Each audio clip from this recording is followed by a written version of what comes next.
오늘 성경 말씀은 마가복음 10장 46절에서 52절까지입니다.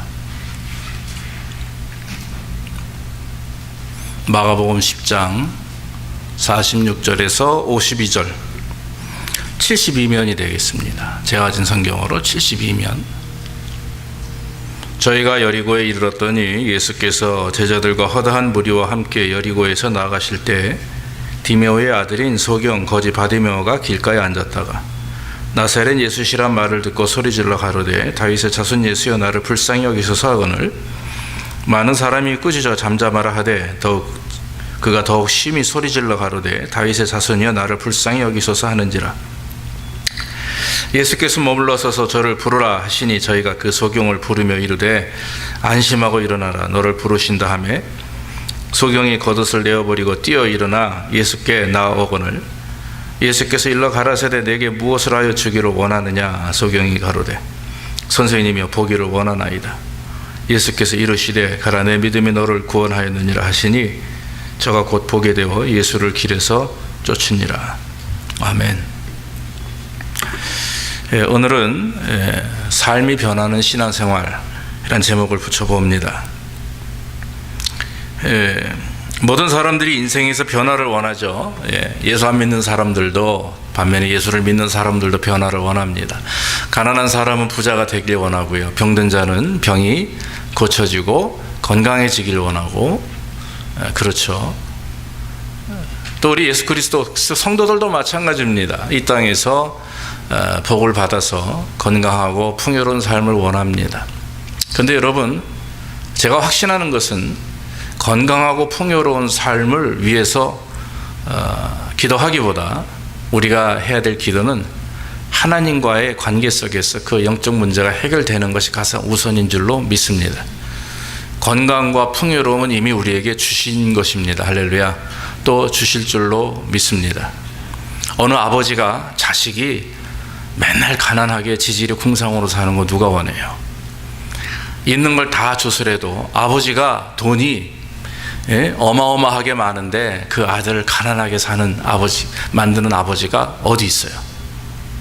우리 하나님은 세상에 있는 모든 물질이 하나님의 것이고 세상의 모든 것이 하나님의 것이기 때문에 사랑하는 그 아들, 자녀들, 딸들을 그냥 두시지 않습니다. 그렇기 때문에 하나님을 아버지로 부르짖고 하나님을 아버지로 믿고 의지하는 성도들 하나님이 치우시고 인도하시는 줄로 믿습니다. 그래서 우리가 간구하는 것은 하나님께 물질을 간구하기보다 건강을 간구하기보다 제일 중요한 것이 어떤 변화를 원하느냐. 하나님, 내가 하나님 앞에 온전한 하나님의 자녀로서의 역할을 감당하게 하옵소서. 이렇게 기도하기를 주의 이름으로 축원합니다. 그래서 살아계신 하나님을 날마다 체험하고 하나님과의 인격적인 교제를 통해서 매 삶 순간마다 하나님의 말씀에 반응하는 것. 제가 오늘은 반응이라는 단어를 좀 많이 쓸 것 같아요. 왜냐하면은 제가 여러분 자녀들 이렇게 우리가 키우지 않습니까? 어떤 애들이 이뻐요? 얘들아 밥 먹어라. 네. 그러고 내려오는 애들이 이뻐요. I'm coming. 나 맨 처음에 I'm coming이 무슨 뜻인지 잘 몰랐어요. 나보러 오라는 건지 지가 오겠다는 건지 영어는 약간 좀 그런 해석이 있지 않습니까? 자 보세요. 근데 반응을 안 해요. 밥을 먹어라도 소리를 쳐도 반응을 안 하고 공부 좀 해라 해도 반응을 안 하고 빨래통에서 우리도 맨날 싸우는 게 그겁니다. 애들이 많으니까 빨래를 해놓고 다 개 놓으면 그것조차도 안 가져가요. 개는 거는 아이로 말할 수도 없고 다 그럴 겁니다. 반응이 없으면 아빠 엄마의 마음이 답답하죠. 화도 나고. 그래서 저는 이번 주간에 우리가 신앙생활을 잘하는 것이 어떤 것인가, 반응하는 신앙생활이 참 좋은 신앙생활이구나, 그런 생각을 하게 되었습니다. 가족 간에도 그렇습니다. 부부 간에도 그래요. 무슨 말을 하면 반응을 해야죠, 남편이. 또 무슨 말을 하면 아내가 반응을 해야죠. 그 반응은 화내고 짜증내는 반응이 아니라 사랑하는 말과 행동을 통해서 서로 관계를 맺는 것, 교제하는 것이 진정한 반응이죠. 사람과의 관계도 마찬가지지만 더 중요한 것은 하나님과 우리 관계 속에서 그런 반응이 온전히 이루어져야 된다라고 하는 것입니다. 하나님께서 우리에게 말씀하시고 교회를 통해서 말씀하시고 삶을 통해서 말씀하실 때 우리가 전혀 반응하지 않고 변화되지 않으면 하나님이 기뻐하지 않습니다. 그래서 여러분, 진정으로 변화의 삶을 원하신다면, 여러분들의 영적인 삶이 변하고 삶의 질이 더 풍요로워지고 하나님이 기뻐하시는 삶이 되길 원하신다면 여러분 반응하기를 주의 이름으로 축원합니다. 오늘 바디메오를 보니까 예수님을 만나자마자 즉각적으로 반응을 보입니다. 어떤 반응이 있습니까? 첫 번째는 뭐냐면 자신의 불쌍한 존재임을 깨닫는 반응이에요. 나는 불쌍한 존재입니다. 다윗의 자손 예수여, 나를 불쌍히 여기옵소서. 이 너무나도 귀한 말입니다. 여러분, 주님 앞에 기도할 때 뭐부터 시작합니까? 하나님, 저 왔습니다. 저 이거 부족합니다. 아시죠? 이거 꼭 해야 됩니다. 이거 이루어 주십시오. 이 하나님 뜻대로 하길 원합니다. 이렇게 기도하지만 여러분, 제일 먼저 기도할 것이 뭐냐면, 하나님, 저희는 부족합니다. 오늘도 저는 주님 앞에 무릎으로 왔습니다. 눈물을 흘리며 자복하며 회개하며 통회하는 자들을 하나님이 기뻐하는 줄로 믿습니다. 내가 왜 기도해야 돼? 내가 왜 회개해야 돼? 내가 잘못한 게 뭔데? 이 정도면 됐지. 이건 완전 교만한 사람이에요. 목사 할아버지가 되더라도 기도할 때는 제일 먼저 우리가 하나님 앞에 간구하는 게 회개하는 겁니다. 성전에 갈 때는 이스라엘 사람들이 자기 죄를 먼저 돌아보고 회개하고 가요. 남에게 돈을 빌린 게 있으면 그걸 갚고 가야 돼요. 자, 싸웠어요. 옆집하고 분쟁이 있었어요. 그걸 꼭 해결하고 예배당에 가서 예배를 드려야 하나님이 그 예배를 받으신다고 그렇게 말합니다. 사랑하는 성도 여러분, 내 자신이 불쌍한 존재임을 인식하고 주님 앞에 부르짖는 것 얼마나 귀한 일인지 모릅니다. 오늘 바디메오가 예수님을 만나는 그 상황을 가만히 보면 바디메오는 거지입니다. 날 때부터 소경이에요. 그러다 보니까 아무것도 할 수 없습니다. 여리고라고 하는 지역에서 거기서 구걸하면서 사는데, 여리고는 이스라엘 즉 예루살렘에서부터 한 24km 정도 떨어져 있는 지금 가까운 거리입니다. 그러니까 걸어가면 한 4시간이면 갈 수 있는 장소입니다. 그때는 6월절이었기 때문에 주변에 있는 많은 유대인들이, 흩어져 있던 유대인들이 다 모여서 예루살렘 성전에서 하나님을 예배하는 그런 그 절기를 지키기 위해서 사람들이 모여듭니다. 여리고는 꼭 예루살렘을 가기 위해서 통과해야 될 지역이기 때문에 거기에는 수없이 많은 병자나 거린들이 마구마구 모여듭니다. 왜냐하면 제가 조금 전에 말씀드렸다시피 6월절 때 하나님 앞에 가기 위해서는 이 사람들이, 거린들에게 이렇게 자선 구제하는 일들도 율법에 기록이 되어 있거든요. 그래서 1센트라도 10센트라도 이렇게 주면서 교회로 가는 거예요. 그러면서 스스로 위안도 되고 하나님께 그것이 영광이 된다 믿었기 때문에 사람들은 그랬어요. 그런데 어느 역사책에 보니까 그냥 가지 않고 구제도 하지만 그 당시에는 학생들, 랍비 밑에 보면 여러 율법을 배우는 학생들이 있는데, 그 사람들과 어린 학생들이나 젊은 사람들과 랍비라고 하는 선생님들이 같이 이렇게 가면서 메시지도 전하고 성경에서 이렇게 얘기한다, 이건 저렇게 얘기한다, 질문도 받고 이러면서 야외 수업같이 하면서 가는 일이 많았대요. 아마도 바디메오는 여러 얘기를 들으면서 그들의 말소리에 눈은 안 보였죠. 아마 예수라고 하는 분이 어떤 분인지를 이미 들었을 겁니다. 아, 갈릴리에서 이런 일이 있었어, 베다니에서 이런 일이 있었고, 실로암 연못에서 장님을 눈뜨게 하셨고, 베데스다 연못에서 안진병을 일으키셨고, 혈병 환자를 치료해 주셨고, 아마 이런 여러 가지 얘기들을, 그 사실들을 아마 바디메오는 들었지 않았나 생각이 됩니다. 바디메오는 자기 자신이 소경이라는 것 때문에 너무나 안타까운 마음을 가지고 평생에 그것이 한이었죠. 내가 눈만 뜨게 된다면 내가 일할 수도 있고, 일해서 돈을 벌어서 결혼도 하고 집도 장만하고, 그땐 차가 없었죠. 낙타도 한 마리 사가지고 당나귀도 하나 사서 뭐 이런 꿈을 가지고 있지만 그 꿈이 실현될 수 있는 방법이 1도 없는 거예요. 왜냐하면 소경이기 때문에. 얼마나 불쌍해요. 아무것도 할 수 없는 자기 자신의 존재에 대해서 자기를 돌아보는 것이 얼마나 괴롭고 안타까운 일입니까? 자기 자신이 죄인이며 불쌍하다고 하는 사실을 충분히 인식하고 깨닫게 되니까 그 다음에 뭐가 됩니까? 아, 세상 사람들은 나에게, 의료진들은 나에게 아무런 도움을 줄 수가 없어. 누구만이? 하나님만이 나에게 도움을 줄 수 있어. 그런데 예수라고 하는 분, 하나님의 아들이라고 한 분이 이 땅에 오셔서 구원하시고 치료하시고 살리시는 말씀을 듣고 나니까 마음에 뭐가 생겨요? 갈망함이라는 게 생겨요. 예수라는 분을 내가 만나야 되겠구나. 그 다윗의 자손 예수를 만나면 내가 해결받을 수 있겠구나라고 하는 믿음이 그 마음에 있었다라고 하는 것입니다. 사랑하는 성도 여러분, 이게 반응이에요.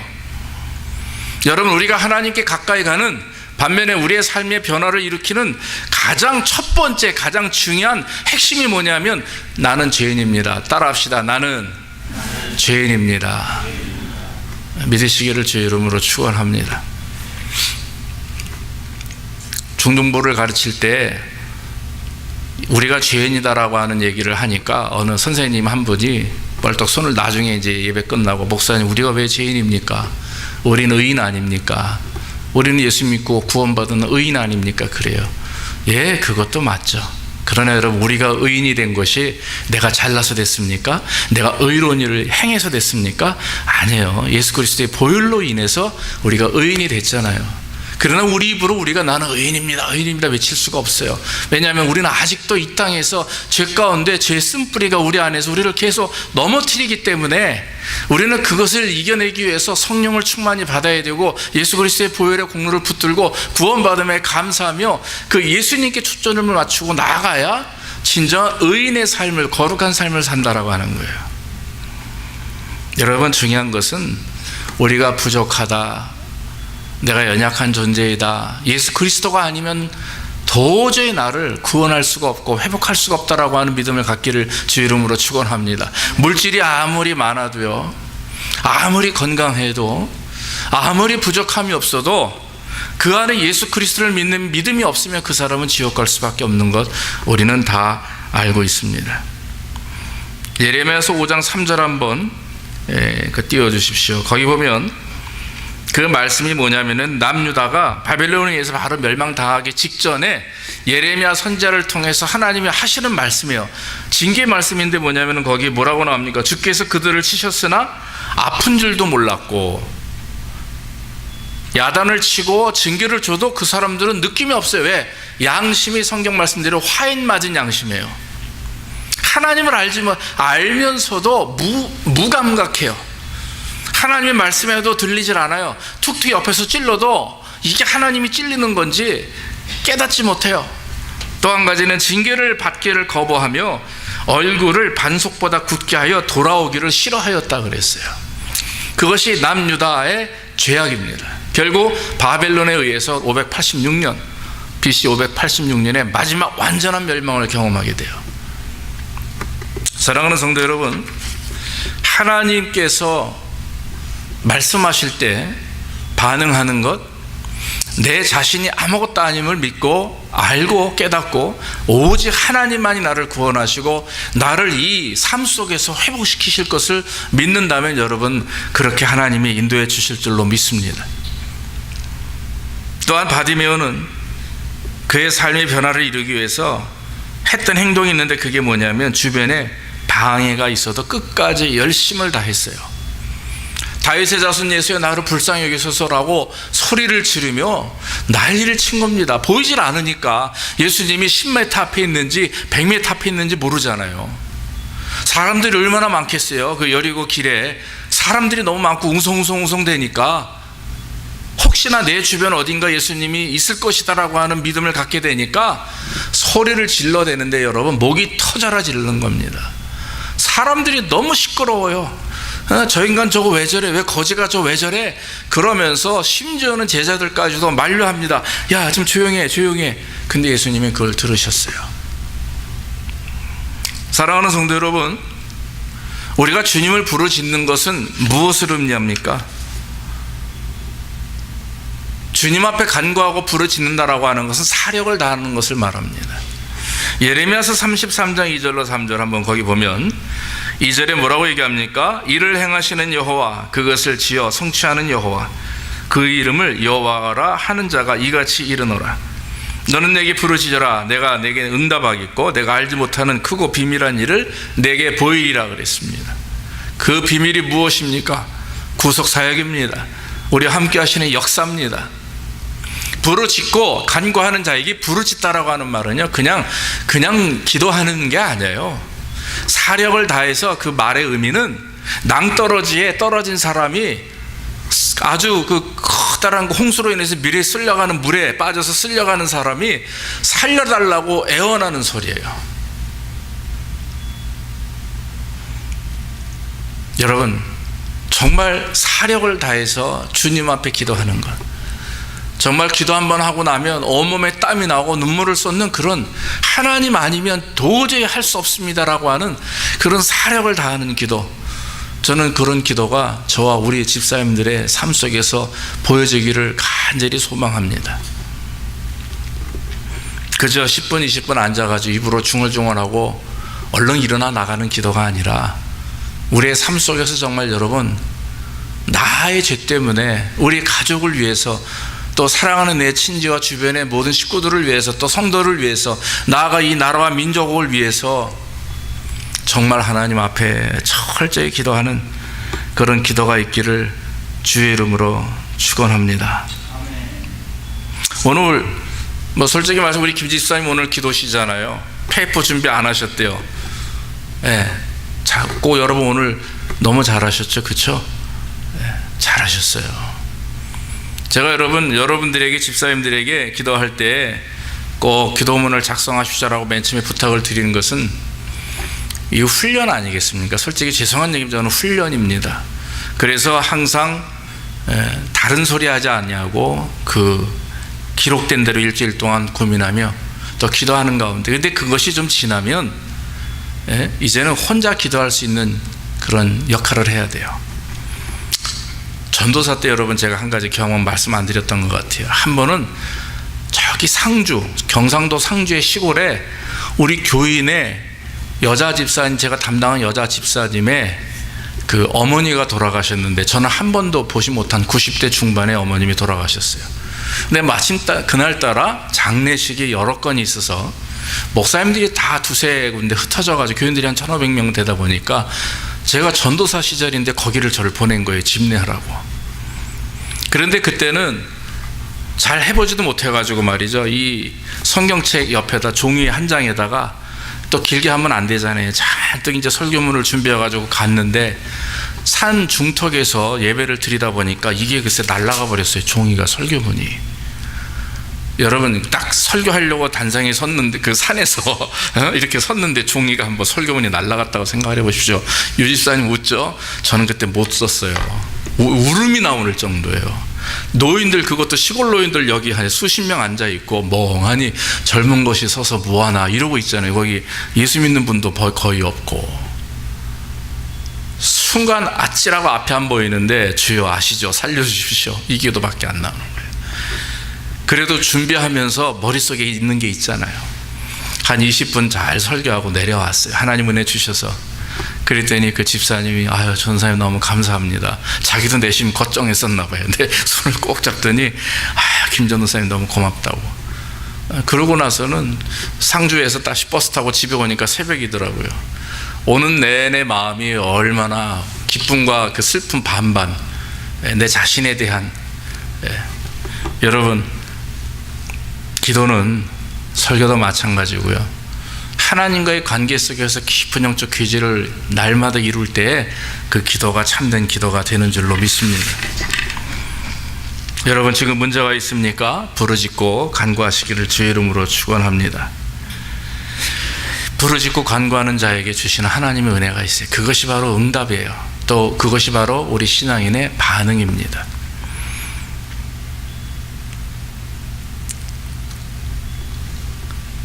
근데 오늘 바디메오는 거기에 따라 더 중요한 게 있어요. 사람들이 됐다 해도 큰 소리로 부르짖으며 그걸 이겨냈거든요. 외부의 환경이나 이런 것을 다 이겨냈죠. 사람들이 만류합니다, 억압합니다.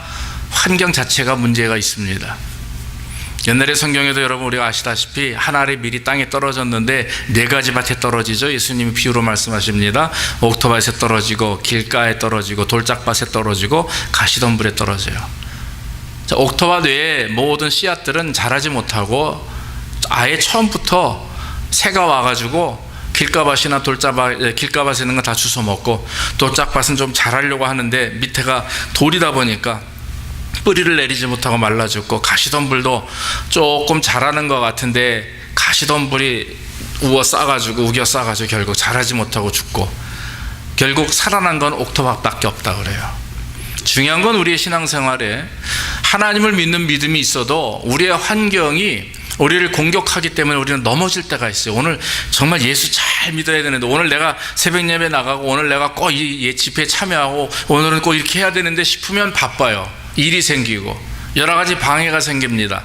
거기에 넘어지고 한 번, 두 번 이렇게 포기하다 보면 결국은 여러분, 신앙생활 자체가 포기가 많으면 그 신앙생활은 포기하는 신앙이 되어버리는 거예요. 결국 옥토밭은 기본적으로 마음밭 자체가 잘 되어 있고, 그 마음밭 자체가 잘 되어 있어서 하나님께 아름다운 열매 있게 하여 잘 성장하면 하나님께서 돌도 치워주시고 가시덤불도 치워주시고 여러 가지 환경을 만들어 주시는 줄로 믿습니다. 하나님은 씨앗 던져놓고 가만히 계시는 분이 아니에요. 포도나무와 그 농부와 같이 잘 자랄 수 있도록 보호하시는 분이기 때문에 그 보호하시는 하나님께 간절히 간구해야 되는 거죠. 바로 바디메오는 그걸 했다라고 하는 것입니다. 더 중요한 것 하나가 있는데, 겉옷을 버리고 주님께 나아가요. 제자가 그럽니다. 소경아, 사람아, 예수님이 너를 부르신다. 그랬더니 겉옷을 버렸다고 그랬어요. 여러분, 여기서 겉옷이 무엇입니까? 아시다시피 거지에게 있어서 겉옷은 가장 중요한 겁니다. 겨울에는, 아니죠, 밤에는 덮는 이불이 되고요, 너무 뜨거울 때는 머리에 뒤집어 씀으로 인해서 태양을 가리는 거고요. 그렇게 하는 겁니다. 그런데 그것을 버렸다라고 하는 것은 그동안 내가 가장 집착하고 사랑하고 자랑했던 모든 것들을 포기하고 주님 부르실 때 나아갔다라고 하는 거죠. 사람들이 가까이 오지 말라고 말한 것은 외부적인 압력이고 환경의 문제지만, 내 겉옷을 버렸다라고 하는 것은 내가 집착하고 내가 가지고 있었던 내 안의 문제까지도 다 포기하고 내려놓았다라고 하는 것입니다. 두 가지가 중요하죠. 여러분, 환경적인 방해는요, 이길 수 있는 확률이 높아요. 그렇죠? 내 믿음만이 하나님을 바로 서 있으면 내가 좀 힘들고 어려우고 병들어도요, 이겨낼 수가 있는데, 반면에 아무리 환경이 좋아도 내 안에 있는 내 교만과 내 자랑과 내가 집착하는 것을 놓지 못하면 될 수가 없어요. 그런데 오늘 받으면 그 두 가지를 다 이겨냅니다. 부르시니까, 내가 먼저 주님을 불렀고 오라 하니까 가는 거잖아요. 가장 마지막 여러분, 우리가 놓아야 될 것이 뭔지 아십니까? 환경적인 거 아닙니다. 외부적인 압력 아닙니다. 내 안에 내가 가지고 있는, 집착하고 있는 것. 지금 우리 성도들 심령 속에, 제 안에 하나님 외에 집착하는 것들이 있어요. 마음 쏟는 것들이 있어요. 다른 건 다 놓았는데 그것만은 안 되는 게 있어요. 하나님은 지금 뭐라고 말씀한 줄 아십니까? 귀에다 대고 얘기하십니다. 너 있지? 그것 좀 나를 위해서 내려놓아라. 이렇게 말씀하시는 줄로 믿습니다. 여러분, 겉옷을 버리십시오. 그리고 주님 앞에 나가십시오. 그래야 여러분들의 삶이 변합니다. 그래야 축복받는 삶이 되고, 그래야 열매 맺는 삶이 되는 것입니다. 이것이 하나님 앞에 온전한 반응이라고 하는 거예요. 주님 앞에 나갔습니다. 바디메오가. 주님이 뭐라고 말씀하십니까? 내가 너에게 무엇을 하여 주기를 원하느냐? 주님이 말씀합니다. 안 봐도 아시잖아요. 소경이잖아요. 그러니까 주님이 너 눈뜨기 원하지 이러면 좋은데, 우리 주님은 그렇게 답답하고 무식한 분이 아니에요. 눈치 없는 분이 아닙니다. 이 사람이 가지고 있는 무엇인가를 주님은 보길 원하세요. 우리가 주님 앞에 나와서 간구할 때, 주님 내가 이게 필요합니다라고 할 때 주님이 그래 알았다라고 하는 게 아니라, 지금 이 성도가, 내가 만든 이 집사가 무엇을, 어떤 마음과 생각을 가지고 나에게 왔는지를 굉장히 궁금해하세요. 아시지만 물어보죠. 넌 내가 너에게 무엇을 하여 주기를 원하느냐? 그랬더니 뭐라고 그래요? 바디메오가, 주님 내가 보기를 원하나이다 그랬어요. 보기를 원하나이다. 예수님 뭐라고 그럽니까? 보아라 그럽니까? 아니에요. 따라합시다. 내 믿음이 너를 구원하였느니라. 보기를 원하는 게 무슨 믿음입니까? 그런데 주님이 보실 때는 보기를 원한다라고 하는 말은 육신적인 눈뿐만 아니라 영안의 눈인데, 제가 볼 때 이미 바디메오는 영안의 눈은 열린 사람이, 왜? 주님을 알아봤잖아요. 알아보시고 오셨잖아요. 주님 앞에 왔죠. 그렇기 때문에 주님은 아시는 거죠. 그는 보기를 원한다 했고, 예수님께서는 내 믿음대로 될지어다라고 말할 때 금방 눈이 번쩍 띄어졌다라고 하는 것입니다. 사랑하는 성도 여러분, 구할 것을 바로 구하는 것이 얼마나 귀한지 몰라요. 주님이 우리에게 날마다 확인하는 것은, 우리가 이것저것 기도할 제목들이 수천 수백 가지가 쫙 있는데, 다 그것을 기도해도 하나님은 그거 말고 자꾸 패스시킬 때가 너무 많아요. 왜냐하면 진짜 우리가 하나님께 해야 될 기도가 있는데, 그거는 깨닫지 못하고 하지 못하고 다른 것들만 자꾸 요구하는 거예요. 그러면 아니죠.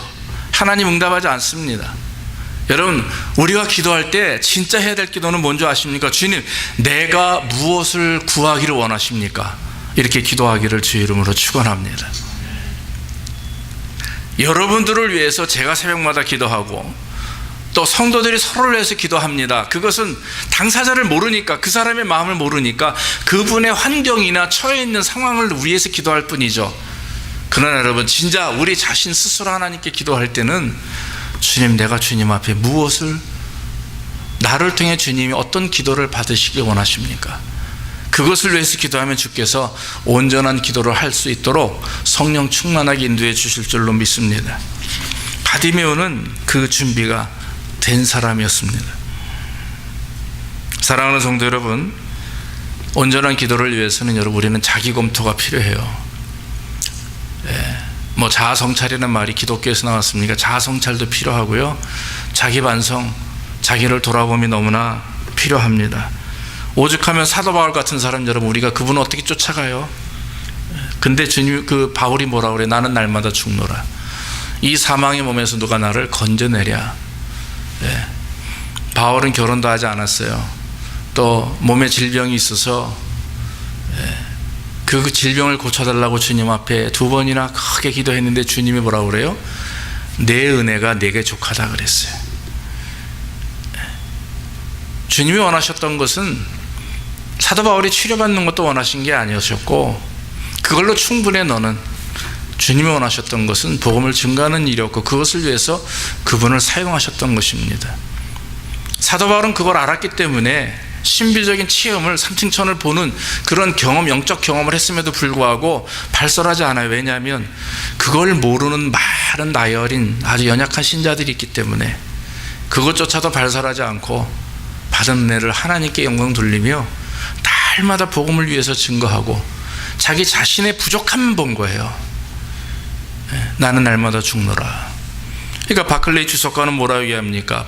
사도 바울과 같이 이 하나님 앞에 회개하고 고백하는 어떤 십자가의 신앙은 하나님께 더 가까이 가는 신앙이다라고 얘기하지 않습니까? 십자가는 주님 앞에 가까이 가는 지름길이에요. 십자가는 주님 앞에 가는 날개입니다.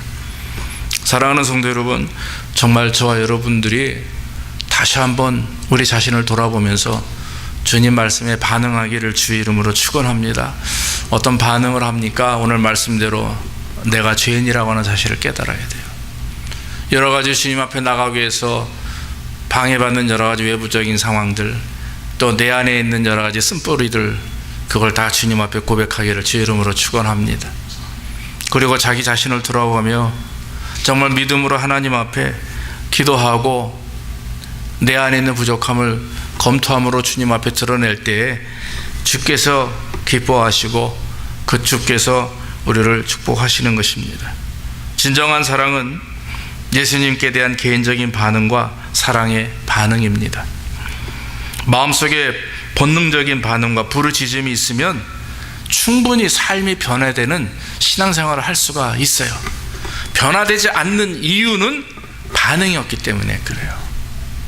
주님이 부르실 때 반응하는 그런 신앙인이 변화됩니다. 부모님의 말을 잘 듣고 반응하는 자녀들이 아름답게 성장하고 그들이 하나님과 부모님께 영광이 되고 기쁨이 되는 것처럼 우리도 마찬가지입니다. 자식 키우는 부모 입장에서 우리가 부모 입장이 아니라 하나님과 우리의 관계 속에서 우리가 한번 자식의 입장이 돼가지고 나는 아버지 되시는 하나님의 말씀에 얼마나 반응하고 순종하는가, 날마다 우리 자신을 돌아보면서, 여러분, 신앙은 반응이고 반응은 믿음입니다. 따라합시다. 신앙은 반응이고 반응은 믿음이다. 모쪼록 이것을 통해서 정말 우리의 삶이 더 하나님 보시기에 기뻐하는 그런 축복된 삶이 되기를 주의 이름으로 축원합니다. 기도하겠습니다. 하나님 아버지, 감사합니다. 오늘도 부정한 종을 통해서 하나님의 말씀을 증거할 수 있도록 인도하시니 감사합니다. 아버지 하나님, 바디메오의 모습처럼 주님 앞에 반응하는 자가 될 수 있도록 인도해 주옵소서. 자기 자신이 죄임을 깨닫고 불쌍히 여겨달라고 간구하는 바디메오가 되게 하시고, 사람들이 만류해도 끝까지 믿음으로 부르짖으며 주님 오라 하실 때 겉옷을 내팽개치고 그렇게 사랑하고 의지했던 모든 것까지 포기하고 주님을 따랐던 바디메오를 본받게 하시고, 내가 내게 무엇을 하여 주기를 원하느냐라고 하는 주님의 질문을 받아 눈을 뜨기를 원합니다 라고 하는 그 믿음 있는 소원과 또 믿음 있는 반응을 통해 주님 앞에 복을 받았듯이, 우리도 하나님 구할 것을 바로 구할 수 있는 성령 충만한 성도들 될 수 있도록 인도해 주시옵소서. 오늘도 모든 걸 주님께 의지하옵고 예수님의 이름으로 기도하옵나이다. 아멘. 할렐루야. 우리 323장 찬송하시면서 준비하신 예물 드리겠습니다.